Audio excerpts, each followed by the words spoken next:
UFC veteran Brian Bam Bam Barberina. Let's go. Timmy B, hit it. Ladies and gentlemen, this is the Fight Insight Podcast. All right, here we go, Bam. Back again. I think it's gonna look like some magic, but I'm now wearing my Fight League Atlantic sweater where I will be commentating FLA 19 on April 12th in Moncton Coliseum, Moncton, New Brunswick, Canada. Go get your tickets at fightleagueatlantic.com. Do not miss it. It's going to be an incredible show, Bam Bam. Heck yeah. Always exciting. The last one was great. Nothing can top. That last show was probably the greatest amazing. MMA show in Canadian history. It was crazy, but yeah, we're going to try to top it as best as we can. Guys, right now we have an incredible guest. This is a guest I had on the podcast before. She won on the Contender Series, made her way into the UFC, is now fighting her third fight under the UFC. She fights next on Saturday, April 5th at UFC Fight Night, Emmett versus Murphy in a feature strawweight bout. I cannot wait for this fight. I think that this has a lot of implications on the line. Ladies and gentlemen, here we are with Leija Alencar. Hello. What an entrance. Oh my goodness. How are you, Leija? I am very good. And yourself? Very good. Thank you so much for joining the show. I really appreciate it. Yeah, great to have you on. Welcome. Very welcome. Now look, you are at home now, training, getting ready. Saturday, April 5th. This is a big, huge fight because you are fighting the very interesting Vanessa Demopoulos, who people you will know. She's the girl that jumps into people's arms when she wins. Very inappropriately so. Leija, your face says it all. What is your thoughts on this opponent? I actually know Vanessa. I did one of jiu-jitsu camps really like back in the day, like over 10 years from now, I believe. And I met Vanessa in Ohio when she was a white belt. I was a blue belt, I remember. And I knew of her. She's on my Instagram. Like nothing against her. No comments what she do or who she is, because I got nothing against her. Actually, she's a good person. She's not my best friend. This is business, but yeah, that's all I can tell about it. She's being very, very polite, Bam Bam. Look, Leija, don't. I actually don't. I have no need to talk shit about it. I'm not concerned about anything. If she does, it's her own conscious. Sure. It's not my thing. Now, if she does talk shit, we started this. Yeah, but I like to keep things the way it is. We solve things in the cage outside. I always want the best for people. I'm a true emotional artist. I don't like to talk shit. Just if they do, okay, we go down this road. So you guys haven't talked since you were at that jiu-jitsu thing 10 years ago? No, actually, I saw her many times. I think the last time I saw her was at UFC PI when I was there for my last fight. Oh, okay. She's living in Las Vegas now, I believe. I think she been going around and she just I think she settled in Las Vegas. I'm not very sure. Yeah, so there was a friendly hi when you guys walked by at the PI, or was it kind of just like you go out, you both do your own thing? Hi. Yeah. Hi, how are you? Yeah. Good. Oh, she's here for a fight. I was like, yeah, and that's it. Oh, okay. Yeah. Because that is the weird thing though, right, Leija? And Bam Bam, you too, right, with the UFC.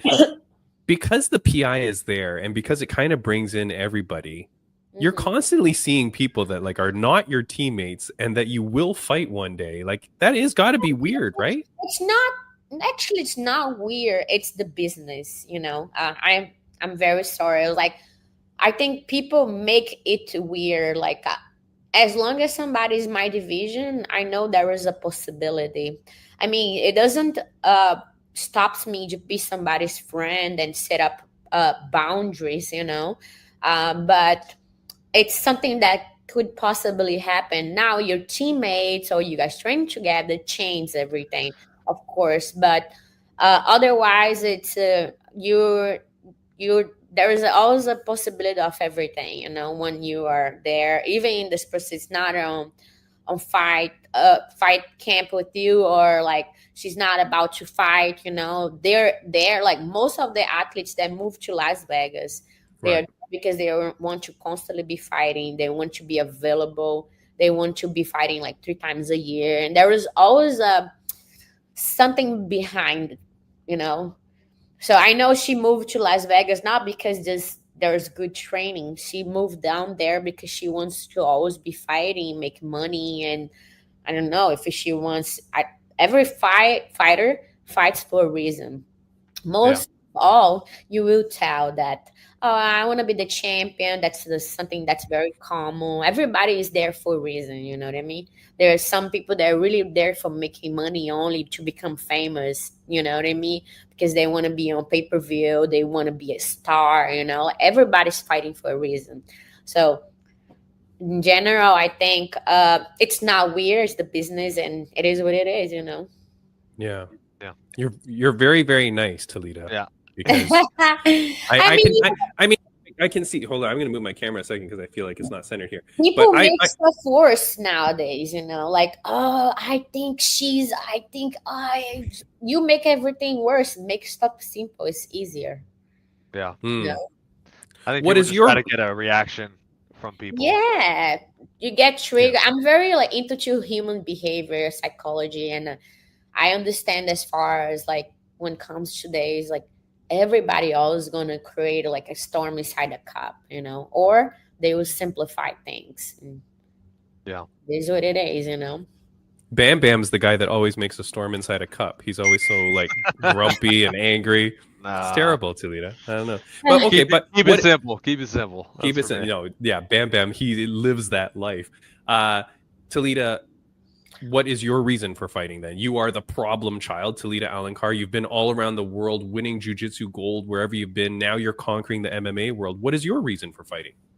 For fight MMA, Yeah. Sure. Or just Honestly- combat in general. when I started jiu-jitsu, it was mainly for self-defense. My dad used to beat the shit out of my mom and to be very aggressive with my brother, sorry. And I was not, I did got beat up too, but not as much as my brothers because I was the only woman. And I don't know, maybe because it was something special because the only woman, 2 boys, But back in Brazil, the reality was a little bit different, and I believe there was many reasons why he was like this, and he had a sort of depression as well. Mental health is something very serious, and you end up like getting on drugs or alcohol, So not justifying what he did, but when I was like about 9 to 10 years old, I wanna like. I was kind of done. I understood what was going on. I was just not adult or a teenager yet, Yeah. And I wanted to like defend my mom and like tell he's like, stop doing this, you know what I mean? Like do something, And I born in a poor family, like we had nothing. We lived like in a little room, 5 people, and like my dad and my mama worked their ass off to give like everything what we accomplished, and I was doing like swimming triathlon before jiu-jitsu, but I didn't know how to fight, and I started fighting in the street all the time and like in school, and I had to find like a sport that would calm me down and as well give me skills, so I started jiu-jitsu mainly for self-defense. And later on, when I was an adult, I moved to Rio just to live from jiu-jitsu. I left law school and that's what made me fight. But if you ask me, back in the day, I think the little trauma that I had back in the day, and the reason I fight, it's because what happened, I believe, But I did become a little aggressive and very assertive. Like I remember since I got myself, I started to understand myself. I was always in defensive mode because I was always expecting the worst from people, and like, but as you would become an adult, you become mature and more mature, you started to understand more things. But I can tell that I started to fight because I like to fight, and push me to do this. And I always been very competitive. So, and it's something that challenge you like the all the time, even when you're in the gym, even if you like you are in your comfortable zone but you're not comfortable, because you're getting Yeah. punched, and you need to understand, you need to learn, and you need to listen, you need to be like open mind. And definitely that was the reason why I started MMA. But mainly when I switched careers, I was like, man, I'm already kind of like old to be doing another sport. I was like, if I'm gonna do something, I'm gonna do very good. Yeah, I was like, and I am gonna like, what's the closest thing of jiu-jitsu? I was like, it's MMA. It's like, now I'm like, good. I'm gonna do this and close my career with a gold key. And I was like, and the only goal is the belt or get closer, or Yeah. die trying. That's it. No, I'm glad. I mean, Oh, and okay, yeah. yeah, and I'm really sorry to hear about your upbringing. It's something that can be so inspiring though for those around you. And like, when that story that gets out, Talita, like I don't know if you talk about that a lot, but like you must be I so did once. inspirational. You I must be think. so, but you must be so inspirational to young girls, right? You're still teaching jujitsu, right? Teaching the kids and stuff like that.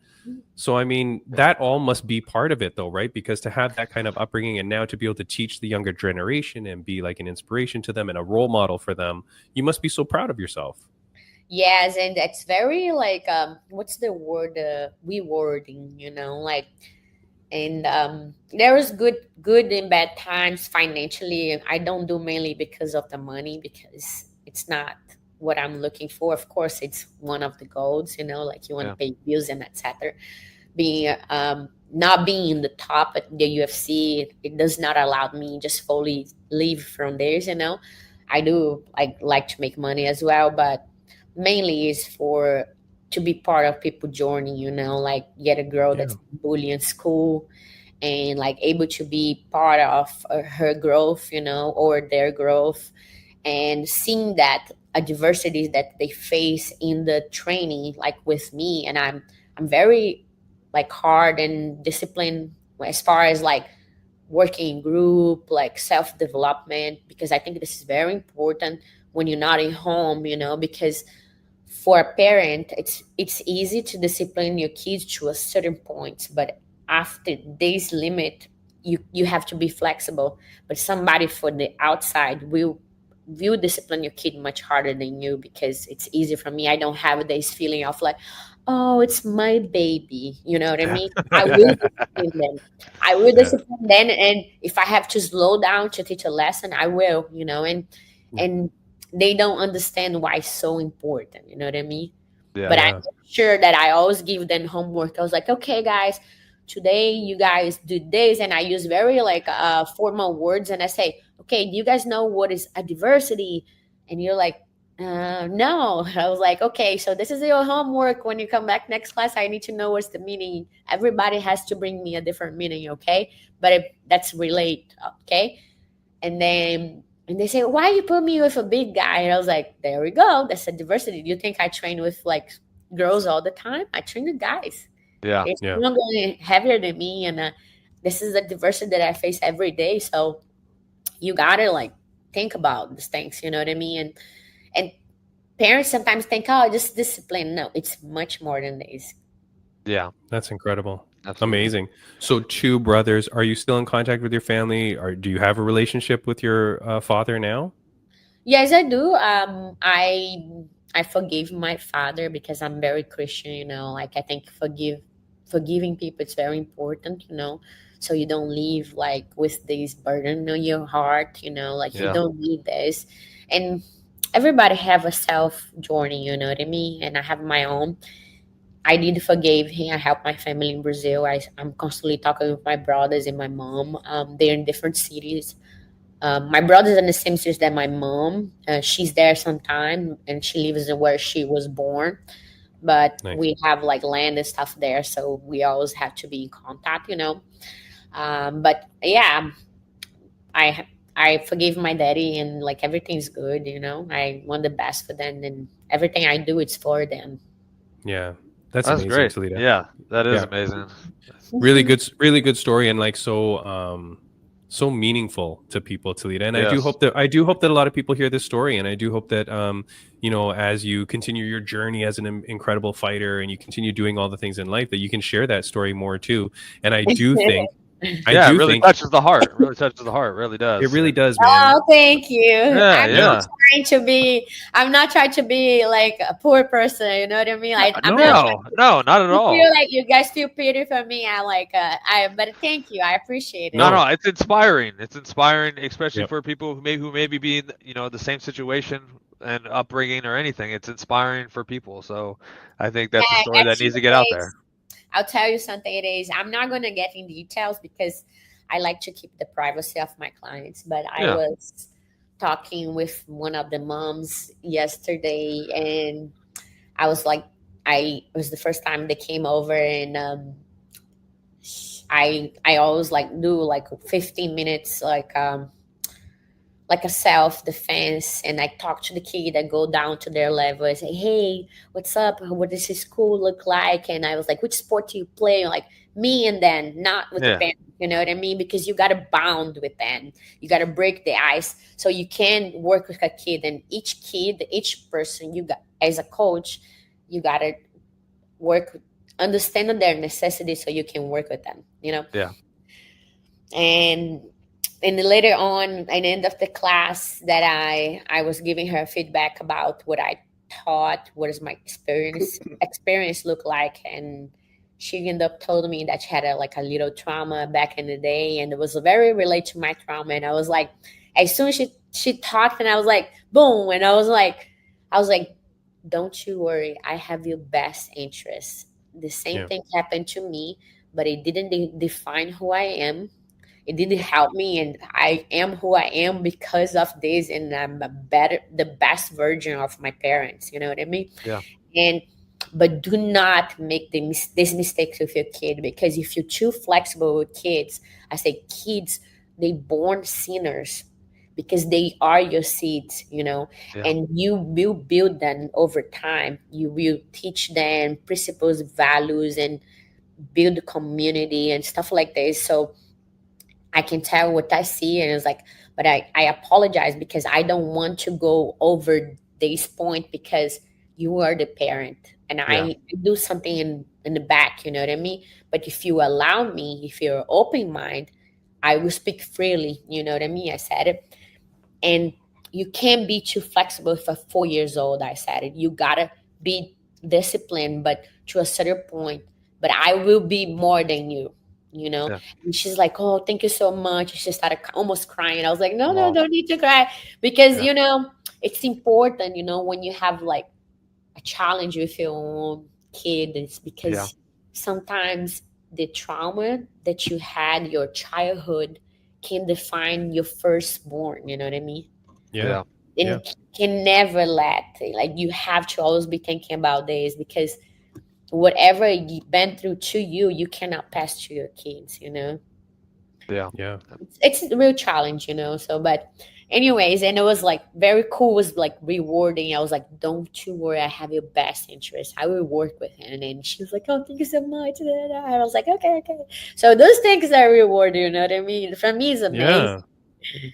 No, and Talita, you don't even, and you have no clue how much that's going to impact that young lady. Oh my gosh, 4 years old. I have kids that I started to teach 3 years old. They're now 25, bigger than me. Wow, that's awesome. And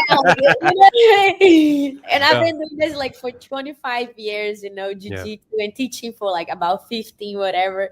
And like, it's amazing to see like what they become, even though like it must be a little sport or a little time of their life they did, but they will never forget this, what I mean?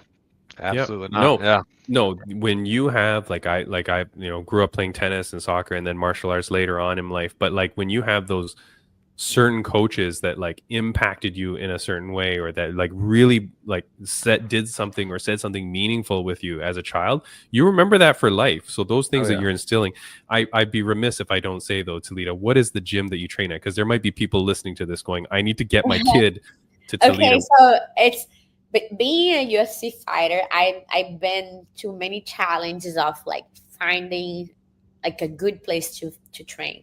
Sure. We misconcept a lot of things and say, oh, I need to find best place to train. There is never best place, you know.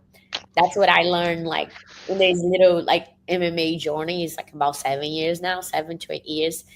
And I always thought that I would find something that was ideal, but this doesn't exist. You make ideal.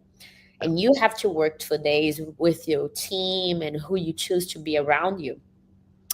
And another thing also before I talk about where I train is that people misconcept too, like, oh, I am the boss because I am the athlete because of this. And they don't fully trust somebody to take care of their career, of course. There's a lot of consequences on this. But when you find somebody that you really can trust, like my head coach, and that you give everything and he's giving everything back to you, as far to a point that he's like have the best interest on your career, he have the best interest on your train, and he study, he records all my training and all of this. This makes big difference. Okay, so right now I train few times a week at Fight Sport Deerfield Beach, where I start MMA. I teach at Temple Jiu-Jitsu in Florida. They are in Florida. Deerfield and Boca and Delray area. So I train mainly in those two gyms, and I train with my head coach, and we'd go to the UFC gyms because there is the cage, and we like always moving around, and the trainings are always periodized every week. Everything changes, you know. But mostly I train with you guys know Ariane Limpsky, right? She's like so her husband is my coach. His name is Renato Rasta. So her coach is my coach. Very nice. Okay, but for the kids, when they want to find you to be their teacher, what is that gym again? Temple Gym. Temple Gym in Florida. Delray Beach, Delray Beach. All right, there you go. So if you want your kid to be in the right spot, that's where you go. Yeah. Toledo, it's so crazy, you know, because see, Bam Bam, like this is, for those that don't know, and of course nobody would, this is kind of like a last minute interview. I really wanted to get you on before your fight. I know I'm bothering you. It's a Friday. No, you're not bothered. I'm very, very forgetful, and I started to do something else. I was like, oh, I forgot. But the thing is, But the thing is, I'm like, okay, we'll just get her on quick. We'll talk some trash about Vanessa Demopoulos, say that she's going to win the fight, and then we get out. But then now here you are, and you just speak so beautifully and eloquently, Toledo. So thank you. I really appreciate your time.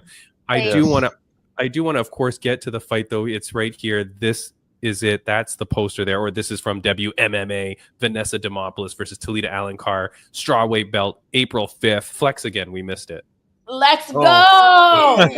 Let's go, Toledo. I want to ask you one last question, if you don't mind, before I let you go, because I do want to touch upon this. I think you are the first fight on the card.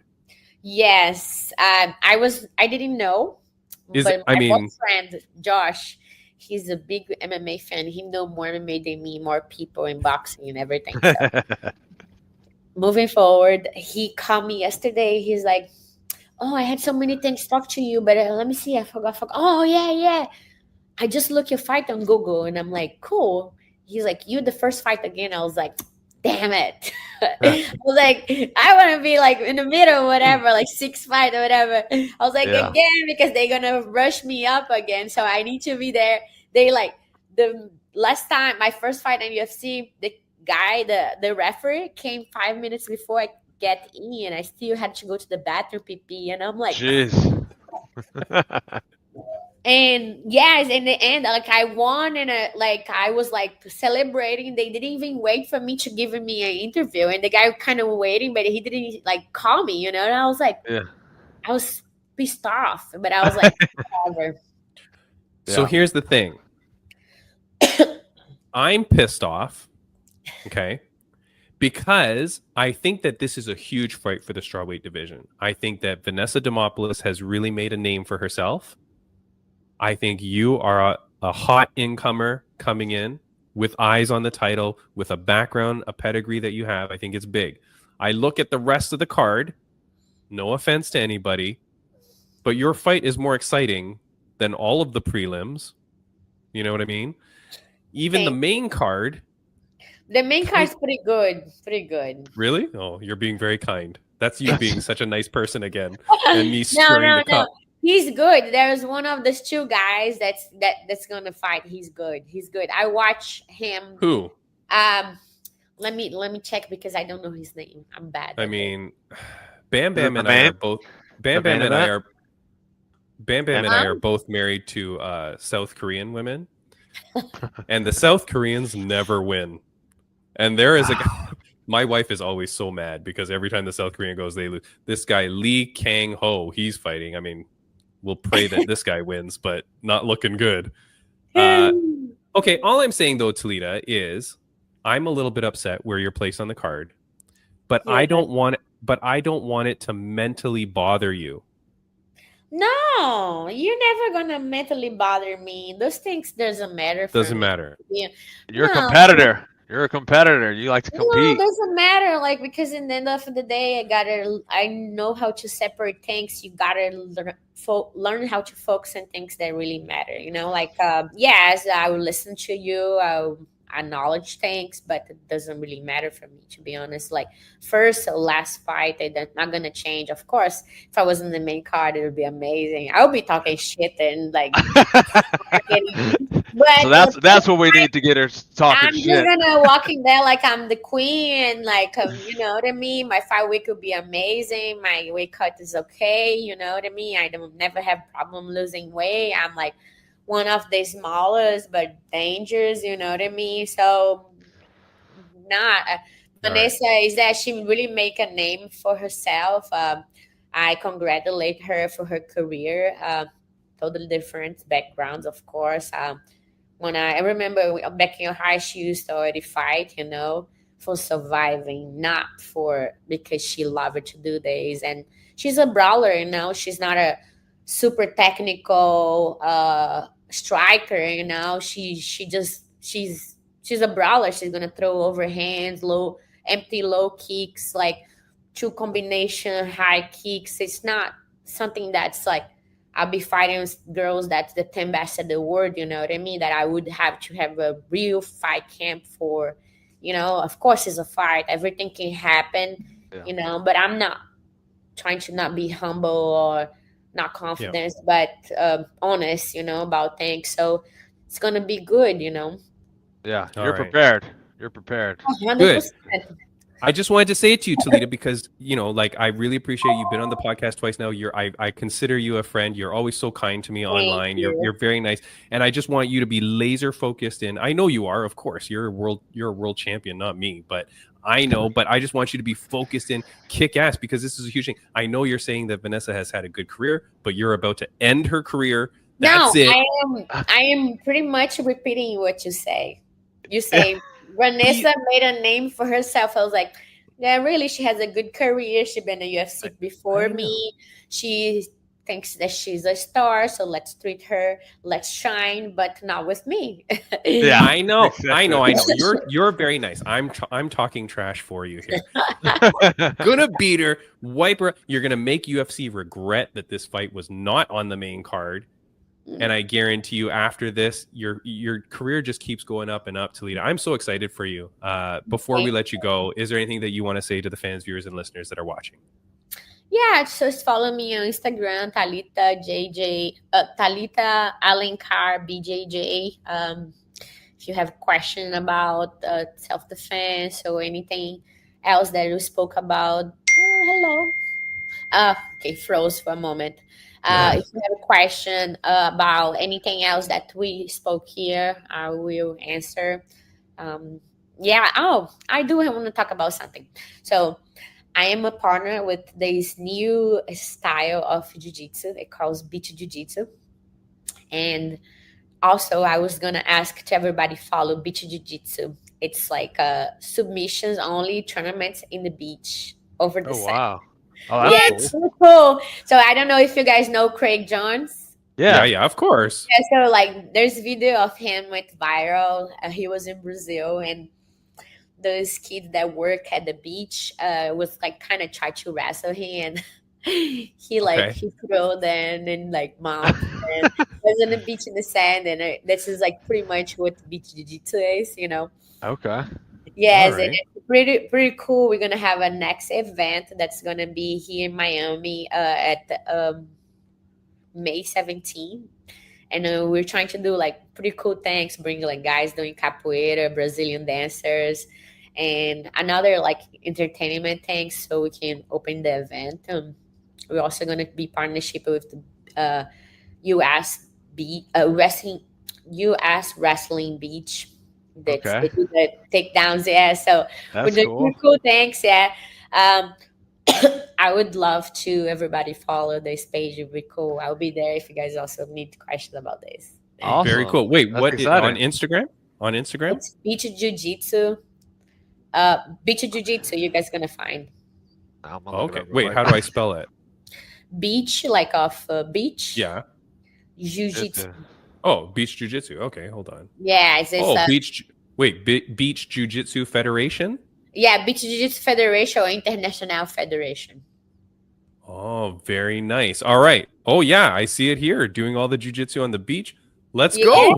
So Yeah, it's Beach Jiu-Jitsu Federation? Is that what it is? Yeah, it's Beach Jiu-Jitsu Federation. All right. Okay. Well, we are following you now. I'm following that. Talita. Yeah, like I've been building the Instagram from the scratch. We've been doing pretty good, a good like material, and we're just gonna keep building. And Very cool. I mean, goal is like getting guys like from the UFC and like big guys to come and like like show what's real self defense when you just yeah. stand on top. You don't want to get your face on the sand. And it's like it's cool, That's exciting. Yeah, it's excited like, because Well- you're like, oh shit, I don't want to go my eyes in the sand and on my ear, and you're like, hell no, it's better to be on top, and like you can show your top game and real self defense, take down defense, and shit like this. That's amazing, So Yeah. Very. we try to make it like viral. I Very like cool. it. I like it. And look who's that person on there that I see. That's you. It's me. We just did this. Yeah. Right on the page. That's you. There we go. I'm gonna go check out this page. Yeah, it's talking about you there. I'm very excited. And look, hey, one of the best UFC fighters that always could manage to seemingly just get up when someone's on top of him. This guy. See, Every- there we go. every that's time. like Do my- some beach jiu-jitsu, baby. Let's go. Let's go. Would you fight? Would you fight if I invited you? Yeah. Why not? If Of you're not course. in camp, of course. Get out there. Yeah. Let me but fight it'd more. be fun. Yeah, Yeah. but where you located? I'm in North Carolina. Okay, so you're not too far away. Easy. No. He's on his way right now. Let's go. Let's Headed to the go. beach. Let's go. When do you fight next? I don't currently have anything scheduled at the moment. Okay. Yeah. Okay, so Uh-huh. let's follow each other on Instagram. I would love Yeah. to see you. It would be cool. That would If be you awesome. come, I'll put a hosting, like a podcast, other podcast to host you and just come in to talk shit. Awesome. Yeah. That's All it. right. Talita. I'd bring Timmy B though. I'm not a great shit talker, so No, but it doesn't matter. Like, Yeah, I'll like, just- oh, it was fun to be here. yeah, I'm absolutely. the host, and I'm like always talking shit on the microphone. Yo, let's go. That's Matt. I was like, are you guys enjoying my English too? I'm talking shit about myself in the microphone. It's funny. Yeah. That sounds like a great time. Talita, you are an incredible guest. I appreciate you so much. Thank you so much for joining the podcast. All the best on this fight. Yes, it's been April great 5th. having you. Massive Thank you. fight. The Can't wait. same And for you guys, and God bless you guys. God bless you. We'll see you God again, bless. Talita. Thank you. Take care. Good Bye-bye. weekend. You too. See ya. She's the greatest. She's absolutely the greatest. One of the best guests that we ever have. I'm so It happy. was a to great have her. story too, Great story, great inspiration. Awesome that she's working with the kids and stuff too. Everything she does, she's Excited an to see her inspiration. fight. Yeah, the problem child, Talita Alencar, April 5th, guys. You definitely don't want to miss it. Go check it out. Before we get to our second guest, I do want to give a little shout out to friends of the podcast, Rageworks Podcast Network. Of course, we've been on their network forever. It's an audio-only podcast network, so go check them out for other podcasts such as ours, rageworksnetwork.com. We are also thrilled to be part of the Sweep the League Network and Refocused Network. These platforms are all about showcasing incredible creators just like us, Bam Bam. Yes, sir. The podcast that talks about stuff that nobody else talks about, Bam Bam. We put it all together. Every week. Put it all Every together week. for people to enjoy. Talking about stuff. Look, friends of the podcast update, Celeste the Best Hansen, Bam Bam. She is before your time, my friend. She's an Australian girl, won the Road to One Muay Thai, made it into ONE FC, was the first ever female to step foot into the Lumpini Stadium as a fighter because they didn't allow women back then, blah, blah, blah. She's the first ever female fighter. She goes on there, has like $100,000 5-fight, 6-fight contract, whatever it is. Puts on some fantastic wars, man, every time she goes in there. Then all of a sudden I see last weekend she's fighting not at ONE FC. So I don't know. Her last fight at ONE FC was a victory.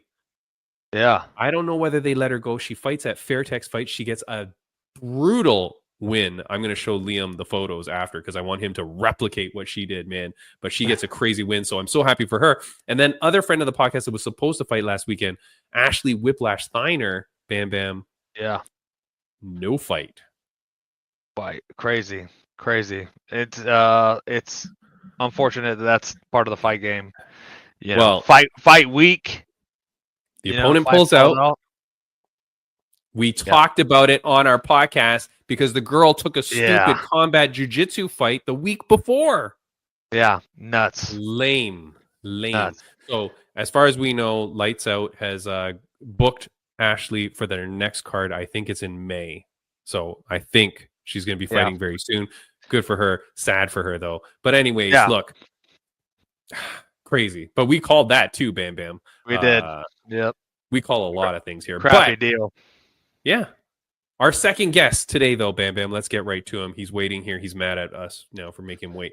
He is a professional boxer making his return to the ring for his second pro fight. He fights March 29th at the Fall River Fight Night at Fall River CYO building in Fall River, Massachusetts. How many times can I say Fall River in one sentence, Bam Bam? Ladies and gentlemen, please welcome, here he is, Leon Harriman. Hey guys, what's up? What up, man? Welcome. Look at the powerful beard. Powerful beard. Beard power right there. My roommate's a barber. He's supposed to give me a cut this week, but we'll see. I was supposed to do it last week.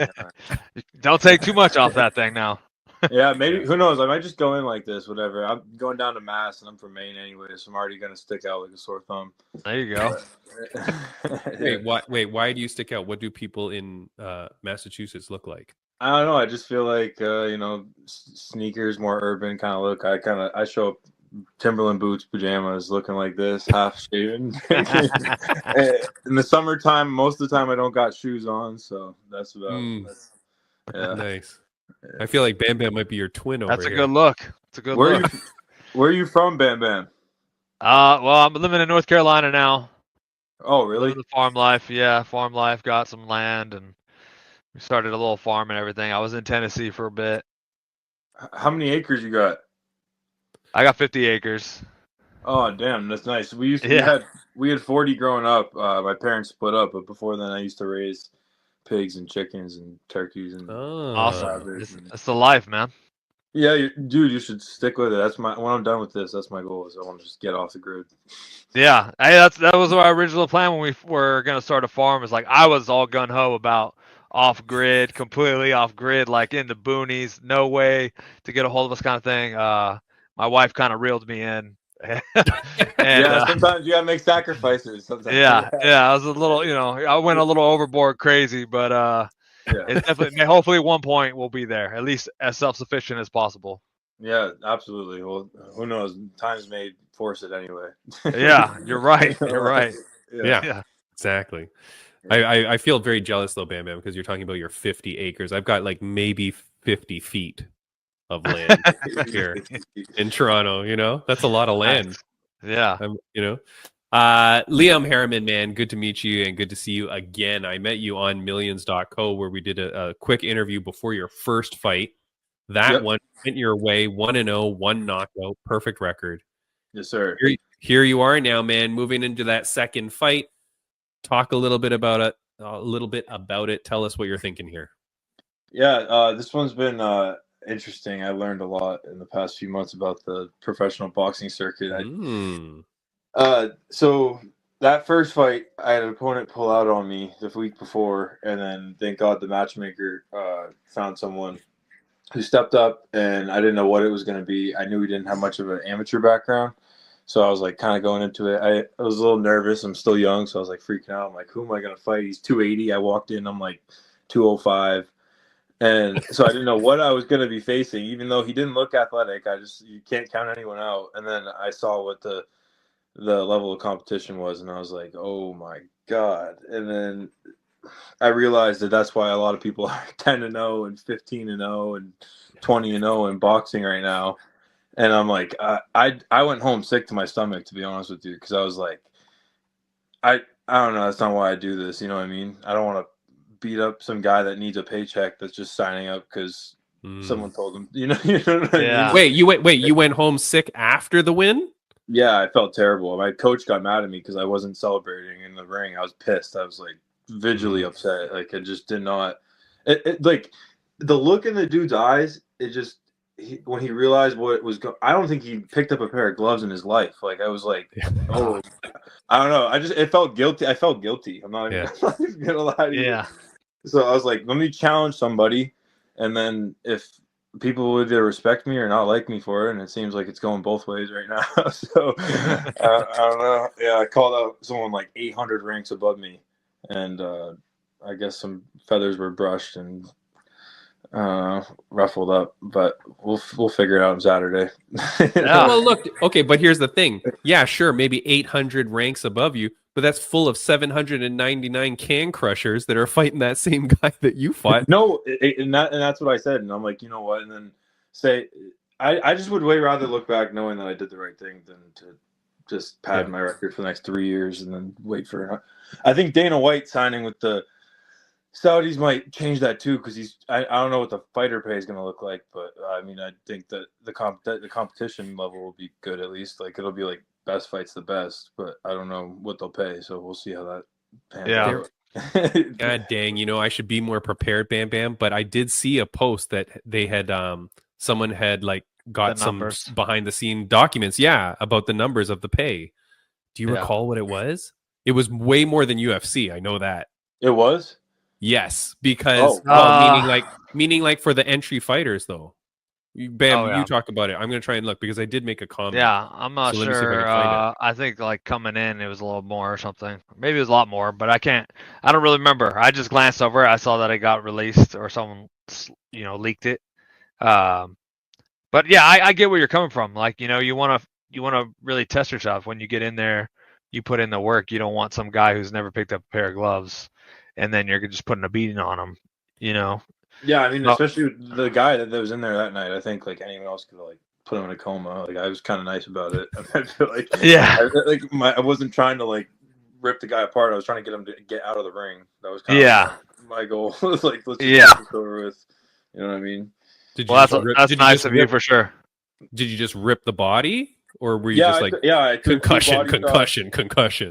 Well, no, I threw 2 body shots, and then I just walked him down, and then I hit him in the head twice, and he just went down. I don't know if I even knocked him out.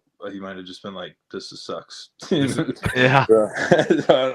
But this guy I'm fighting 6-2.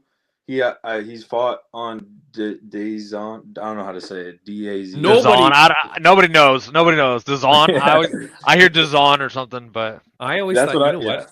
I always thought it was like an Asian network, and I thought it was Dasian. Well, for a while, I thought it was too. I'm not gonna lie. Yeah.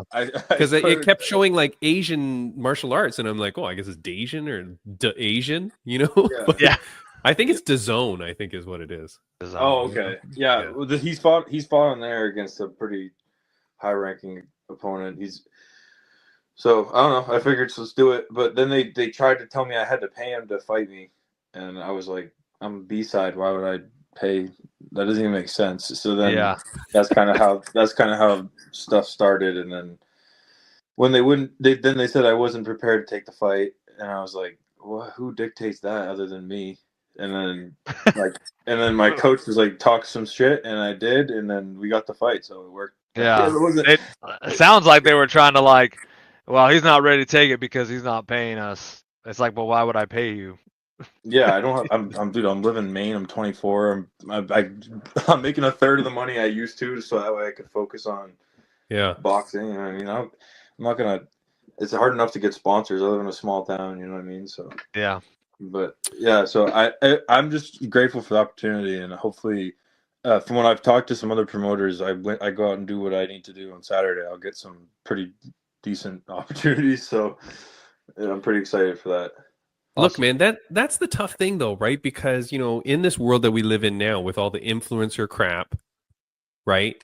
Flooding the Right. market with like different competitions and whatever. Already boxing is so weird, like with all the different leagues and the belts, and it's very hard to pay attention to what's going on. But now here you are, like a true martial artist, a true fighter, a true boxer, wanting to do this for real. And it's like, yeah, I got to navigate these waters, but I got to stay away from all this junk too. Yeah, right. And It's like I feel like I should just have to fight, you know what I mean? And then you go to sign a promoter, and they want 80% of your paycheck, and it's like, whoa, what the fuck?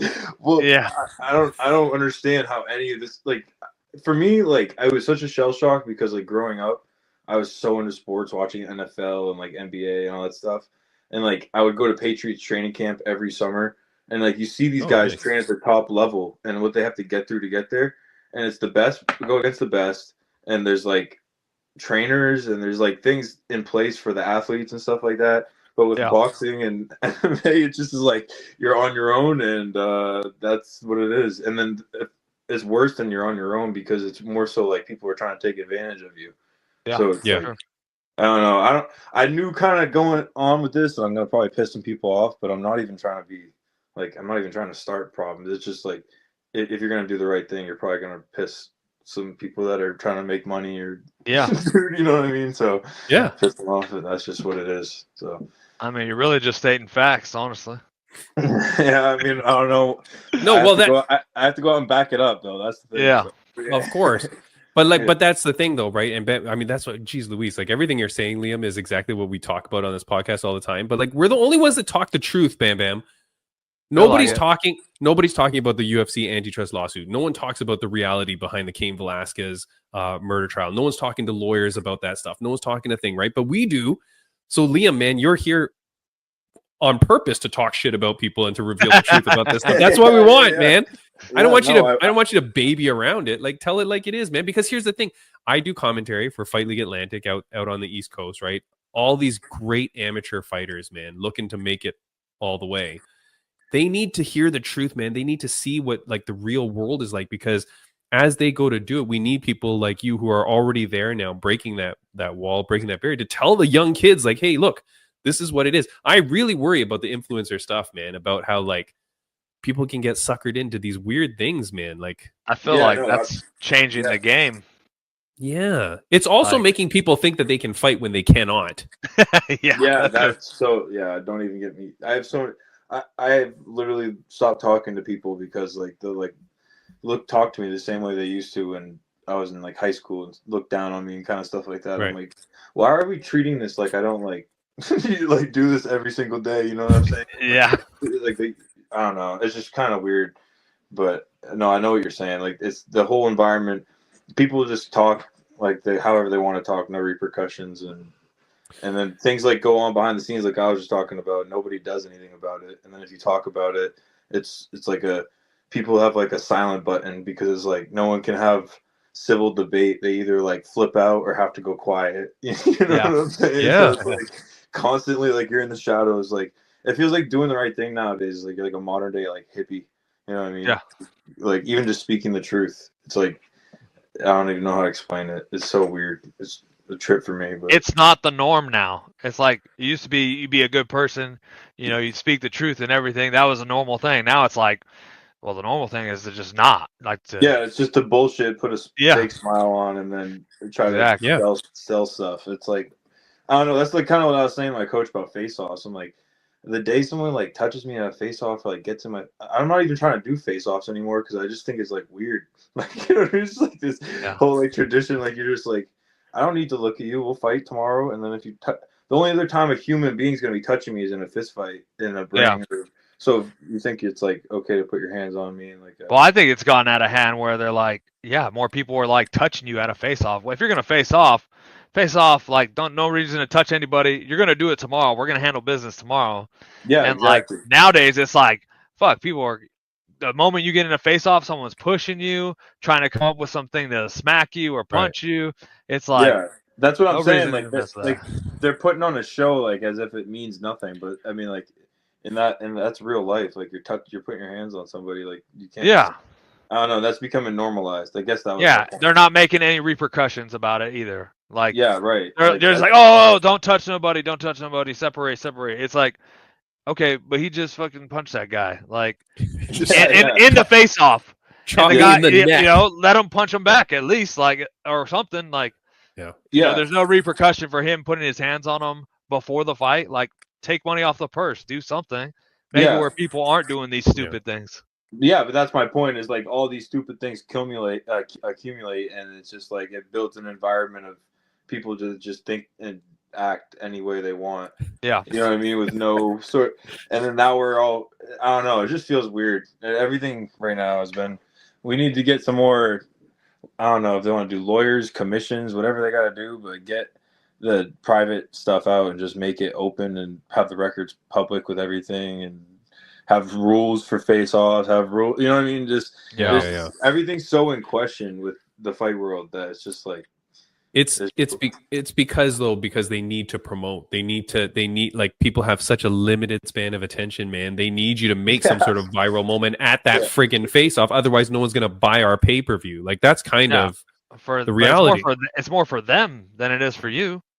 You know what I mean? Sure. If I get chopped in the neck, I don't need to get chopped in the neck. You know what I mean? Yeah, but like, but even the guy, like, they're like, oh yeah, you know, whatever. They tell you not to put hands on it, but they want you to go out there and try to start something because it makes the promotion get more eyes on the promotion. So it's building the promotion, not so much really the fighter, unless he, you know, goes out there and puts it on the guy the next day. But this is what we talked about. But this is what we talked about last week with Jake Shields about the UFC antitrust lawsuit, right? It was all about the promotion having all the control and everything like that. Like, Liam, you're saying they want you to pay them.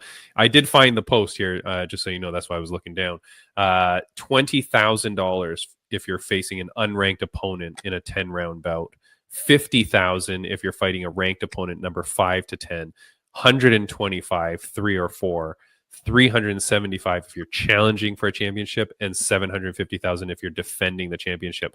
So what's weird here is, although you start at $20,000, which is great, right? Probably, I mean, better than UFC. I'm saying $20,000, pretty good. The top though at $750 if you're defending champion, that's pretty low. Yeah, especially for boxing. Yeah, you got like guys like Canelo and making I don't even know how much money. You know what I mean? So, but at least it kind of like squishes it a bit. Yeah, averages a little bit more. Maybe those are just like base numbers. I'm sure there's going to be negotiations between each fighter, each fight. Sure. I'm assuming, or between each contract. Hopefully, but, you know, 20,000 for a base sounds pretty nice. I'll say that. Yeah, there you go. That's your chocolate milk sponsorship. Yeah, great. Whatever. Yeah, honestly, whatever pays for my training. I'm just gonna keep calling people out as long as this goes well. So whatever. Dude, that's the thing. That's what you got to do. Look, here's the thing too. I know that you train at a good gym, train with good fighters and good people. I want to give you a chance to talk to that. But here's something that bothers me.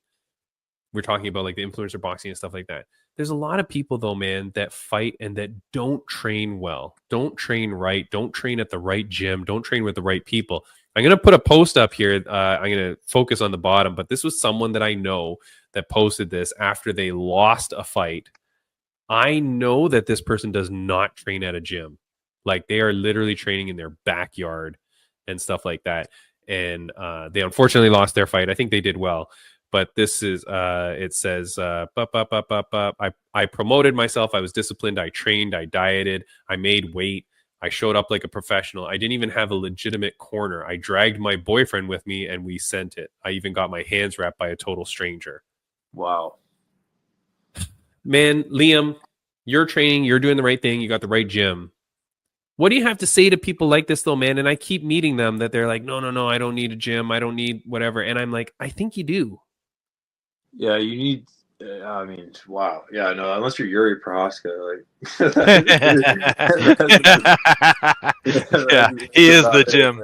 Yeah, that guy can go punch trees for hours and then go knock out Jamal Hill. Like it's crazy. Right. But I don't know. It's weird. I've been a road warrior for years because I've lived in Freiburg, Maine, and I wasn't willing to sacrifice living in nature to go train with the guys in the cities consistently every day. So what I did is I drive to Portland. I just was sparring Raz Hilton, who just fought Yoel the other night. On, yeah. Dirty boxing. Yeah. So I go spar him, or I'll go to Rochester to my coach's gym, or I'll go to Boston and go see Jorgen or some other guys down there that have been good to me. But my point is, like, even though I have no gym in Freiburg, I make sure to get to gyms. So I feel like no matter who you are, you're gonna need. There's always something that you can't see. There's different perspectives. You got first perspective, second, third. You know what I mean? It's impossible for you to see everything that your coach can see. So if you don't have a coach, I mean, I feel like that's too dangerous of a game to. That's what I'm saying. Like, and this is so serious. As much as we're joking that there's a bunch of people that don't know how to fight and are going to show up not to fight, but this is why too, because people think that they can just watch it on TV.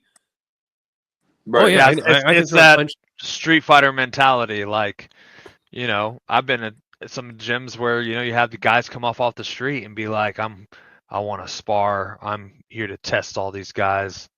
You know, I have all this random training that so many street fights and whatever, and it's like, bro, you have no idea. My coach just put me through the ring. My coach just gave me a damn near panic attack the other night with the training we just went through. It never gets any easier. I looked at him after, and I was like, he's like, how you feel? I'm like, I just considered never boxing again. And he started dying laughing. And I was like, dude, I'm not kidding. I was like, that was terrifying. But that's what you want to get to, right? You need to push yourself to those limits. Guess where you don't want to be pushed? In the fight. Like, that shouldn't be the first time you're getting punched in the face or getting punched in the solar plexus. You know what I mean? Like, you should be eating those day in, day out when you're getting to the train. I just feel a little bit crazy about that. I felt bad about that. I do want to give a shout out, man. Look, I hope that on this opponent that you have, Liam, that you like bust this dude up. All right. Thank you. Here's the thing. Our friend of the podcast, man, this past weekend, Chris Taco Padilla. Did you guys see that fight? That's a nasty cut. No, oh my God. Dude, he's been on our podcast before. Chris Taco Padilla out of California. He's a great dude, man. He gets wide open, but he still wins the fight unanimous decision. Like, he was dominating that fight before, but he gets cracked open like that. I'm like, oh, gross. And then on Sunday morning, I'm watching my fight that I talked about before, Celeste Hansen, who's a Muay Thai fighter out in Thailand, this Australian girl. Nicest girl in the world, man. Like, I don't know how you get into this thing. She's cracking this chick. So she's the one on the left. Bam, bam. Okay. She's like you, man. All she does is throw short elbows in tight. Nice. But you can see this girl that she on the right-hand side, her cheek, right? That is busted. Dude, it starts getting bad. And then at one point she goes, boom, with the elbow. I swear to God, her face explodes. The camera never shows her again. Oh, shit. Like she gets smashed. She goes to the corner or whatever. And you see her corner call it off. And immediately the camera's just like, focus on Celeste. Don't look at the other girl. Do not look at the other. Like, they never show her the rest of the thing. Like, you never see any. I swear, but there's one clip and you can just see her face go like a shotgun, like just exploded like crazy. Liam, you're ready to inflict that kind of damage on this dude? Yeah, if boxing gloves will allow that. Holy shit! With them hands. Yeah. Golly, dude, that is some gnarly stuff. I don't know. I was thinking about taking a Muay Thai fight this year. Why might I reconsider? No, dude.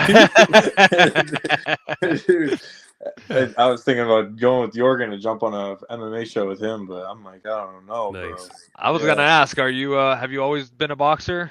You always do boxing? I took an MMA fight on like a month and a half's notice one time for Cage Titans. Okay. I did well. I was doing decent on the feet, but I didn't have any ground experience, so kid got me in a. I don't know what it called? See, that's my body triangle or something like that. Okay. You got me like a body. I think that's what it's called. And then rear naked choke, and I didn't know what the hell was going on. So Oh, yeah. Okay. But I was like, all right, I'll take that over getting like knocked out or something. So I was like, next time I'll run like a 4-month MMA camp because I got a little bit of wrestling experience. Yeah. I was So lacking. how long you been boxing for? This May will be 6 years. Okay. And tell us Yeah. about your nickname, Leon. Oh yeah. So my Yeah. grandfather, he don't make men like that man no more. He stormed Iwo Jima, and he was in the Marine Corps. So he was on the, I don't know, I can't remember which battalion, but he was assigned to protect the guys that were putting the flag up, Okay. like picking people off, clearing tunnels, all that. He did. He was in Okinawa Beach. He was in Korea and Vietnam. So he's like 20-something years of combat, and he joined when he was 16, 3 Whoa. wars. And I was like, yeah, well. And then you look up the meaning of it, and it's same as my name, actually. It both means like strong-willed warrior, protector. And I was like, all right, so 2 L's. I've had other, like, people have said things like the Granite Man, like stuff like that. But I was like, I don't know. I don't want any, like, I don't know. I think if I had Wait, what something did you say? The what? the Granite Man, because of New Hampshire and my tattoo and stuff Granite? like that. Oh, okay. All right. Yeah, but like stuff, I don't know. I didn't like the ring of it and stuff like that. So I was like, I'll just keep it simple. Well, I Nice, really nice. like that. I mean, it really hits home, hits the heart too. And Yeah. like you said, it's your grandpa. He's, they don't make him like that no more. He's a true warrior. Yeah. Battle tested, man. Yes, sir. I appreciate it. I can't quite live up to that, but I'll try my best. That's the way I see it. Yeah. All we Dude, can the thing do. is, All we can yeah, the do. thing is that you're honoring him, right? You're honoring him. You're honoring the family, and you're like doing your thing, man. Like it's awesome, dude. Now, Yeah. how do we watch this card? Do you know? It's on Boston Boxing Promotions. It's like they have a live stream. Okay. Is that a Nice. website, or is that will they have like an Instagram, or is that a website? Or... I thought it was Yeah, on. they got both. They got both. It's on the website though. I think they got it on. Okay. Am I crazy for thinking it's on ESPN Plus? Yeah, I wish. No. Oh, okay. I was looking up something and I thought it said that. So okay, but Maybe. okay. Look, I don't know. I wish. I was like, my buddy, he has access down to Mississippi, so I'm trying to see if we can put on a show down there. That's my next Nice. goal, but we'll have to. Nice, that'll dude. be in the works. So nice, man. Well, you Yeah, seem so really it's- calm, man. Like you seem really calm. You seem relaxed. Like you're feeling good leading into this. yeah, I mean, yeah, there's always gonna be nerves and stuff, but I asked for this, and I have to remember that. So I'm gonna go out, and I think I'm coming out to Lilo and Stitch. Hell one of the yeah. songs from that movie. Okay. Because I I'm love like, that. I'm gonna be getting booed, and as I go in Wait, there. which song? Hawaiian Roller Coaster Ride. You ever heard? Hell that? yeah. Yeah. Nice. Yes. Yeah, What so the hell? Hold on. They got me at Co-Main, so I know I'm gonna be getting booed. I'm in his hometown. I was like, That's let's do it. There you go. Leo. That's some Lilo and Stitch for you right there. On cue. Oh Yeah. yeah, the new one's coming out, the live one. Yeah. I know. Wait a second. Okay, what do you think about that when they do these live remakes? It depends. I mean, The Lion King wasn't bad. I don't think the original. The I just first one. saw what is it? The one that just came out. Is that Mufasa? Oh, see, I didn't see that one. How was that? Dude, I was kind of skeptical of how it was gonna be.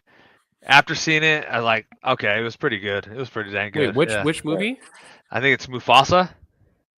Oh, but that's not a remake though. That's like Oh, they did but a it's like a second live part, right? action kind of thing. Yeah. Well, it's No, like but a I mean, prequel. It's like a prequel. It's about Simba's Right. father. Yeah. but I mean when they remake a movie in live action, I'm Yeah, not yeah. keen on that, man, because they always mess something up.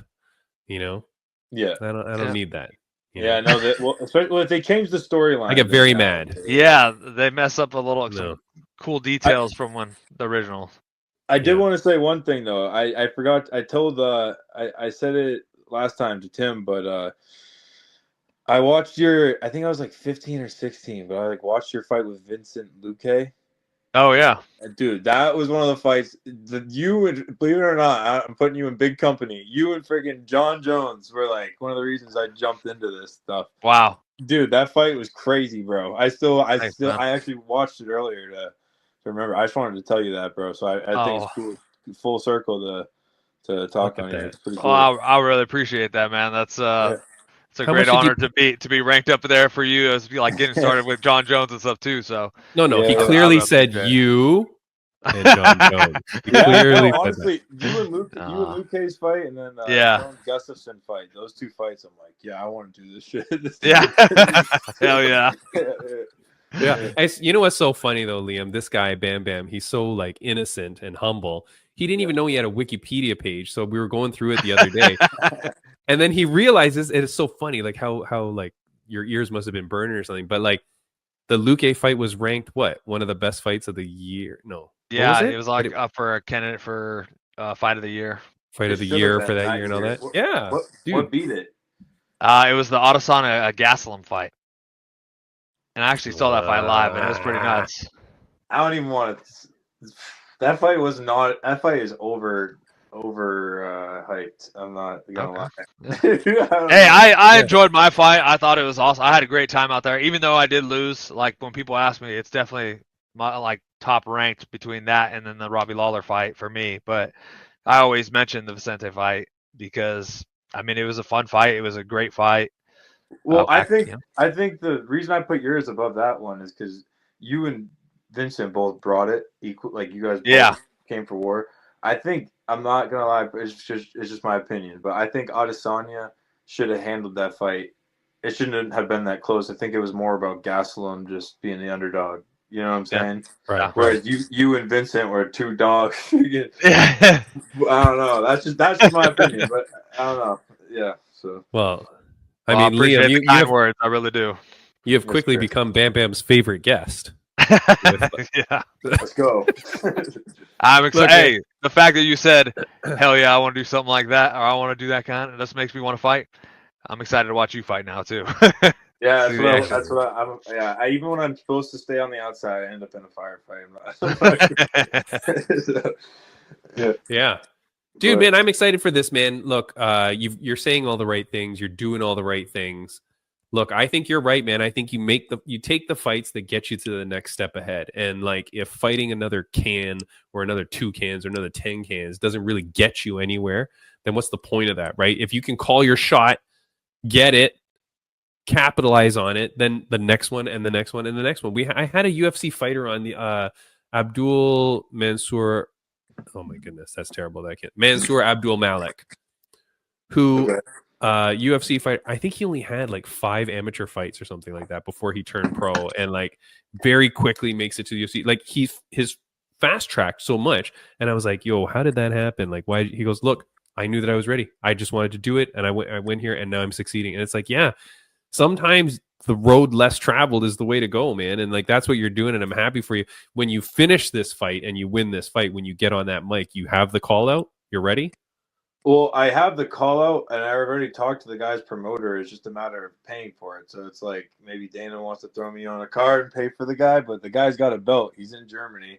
It would put me top 100 by my 3rd fight as a pro. And the promoter and the fighter are both down. It's just I got to pay. I got to cover it. That's how the game works. It's just. So wait a minute. You got to pay to fight him? Is that what you're saying?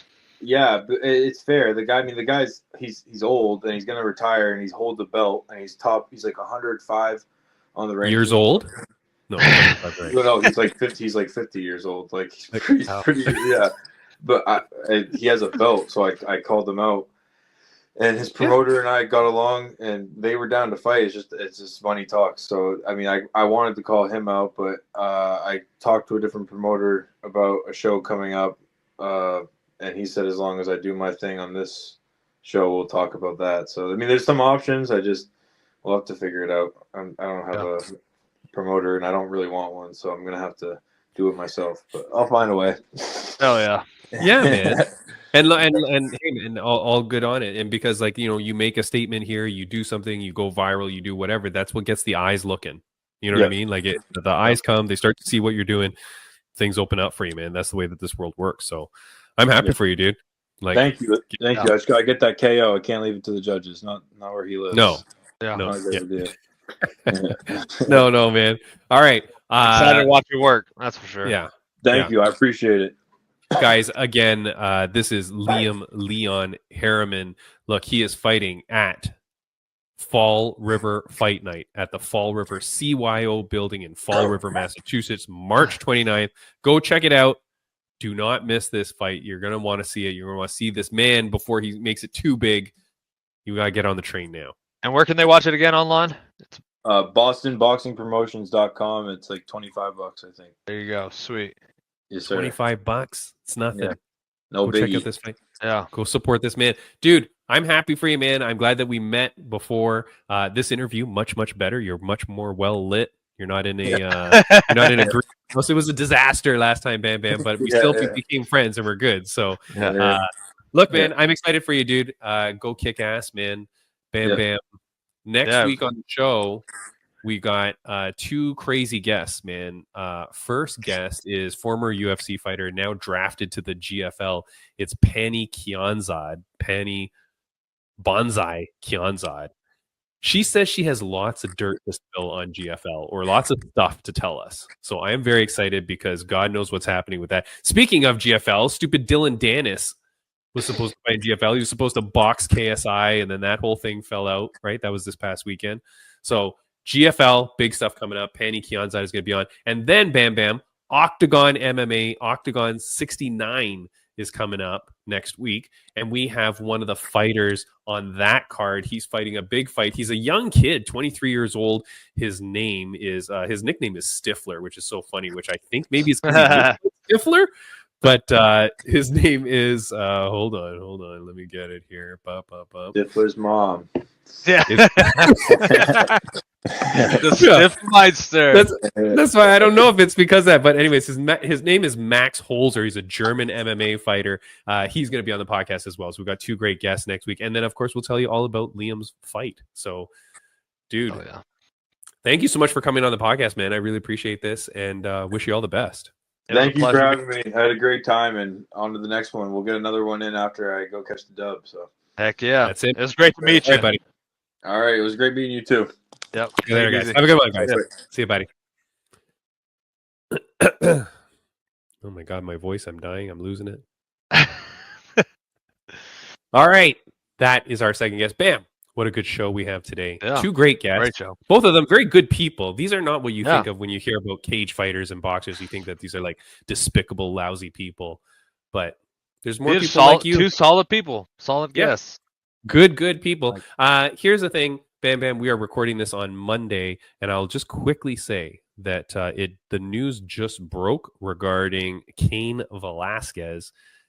His sentencing came down today, and I think I saw it as we were talking to Mr. Liam. He's sentenced to 5 years in prison. Cain Velasquez sentenced to 5 years in prison after pleading a no contest to his attempted murder case.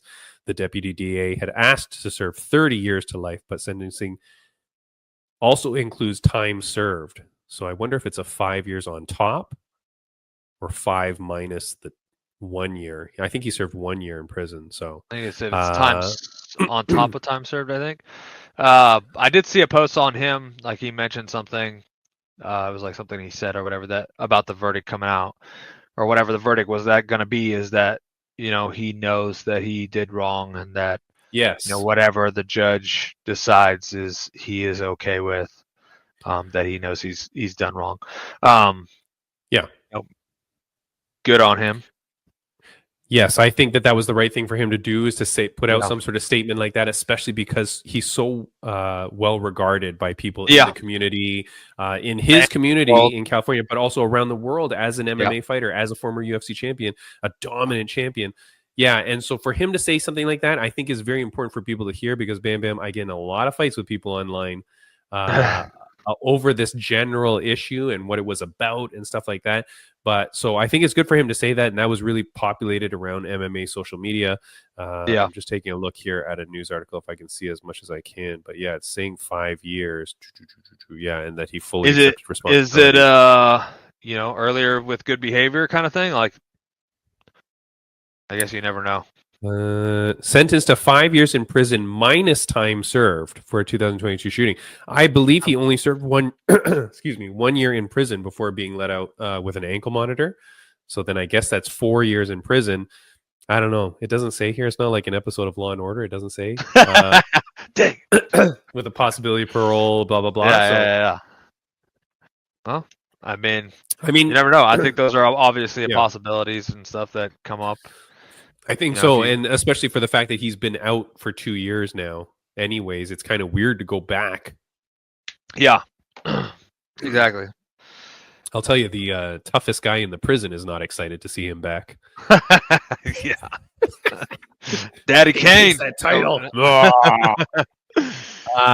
Good for him. But look here, if you want to know about if you want to hear about the case from a less biased source of media, either way, whether you're really against it or really for it, we did 2 podcasts. One, I'm going to post both of these as the ones that you can click on.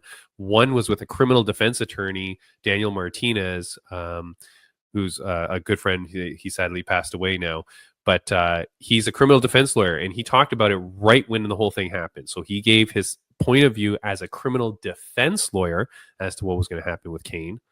And then when the sentencing started to come down, when the trial started to happen, we had a district attorney prosecutor from Santa Clara County, where that case was happening and being held, a former DA, Chung.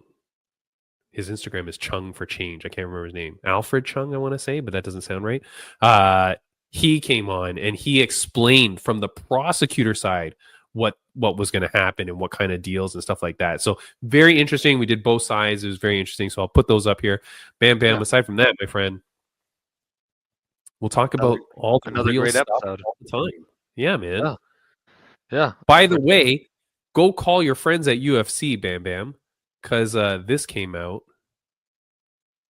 Joe Rogan says, I won't be at UFC 315. I don't go to Canada anymore. I'd rather go to Russia. Interesting. Your boy, Timmy B, will commentate UFC 315 literally for free. Give a call. Oh, just pay for the flight. No, I don't even care. I will make my way to Quebec. It's like a now we got to get Dana following you again.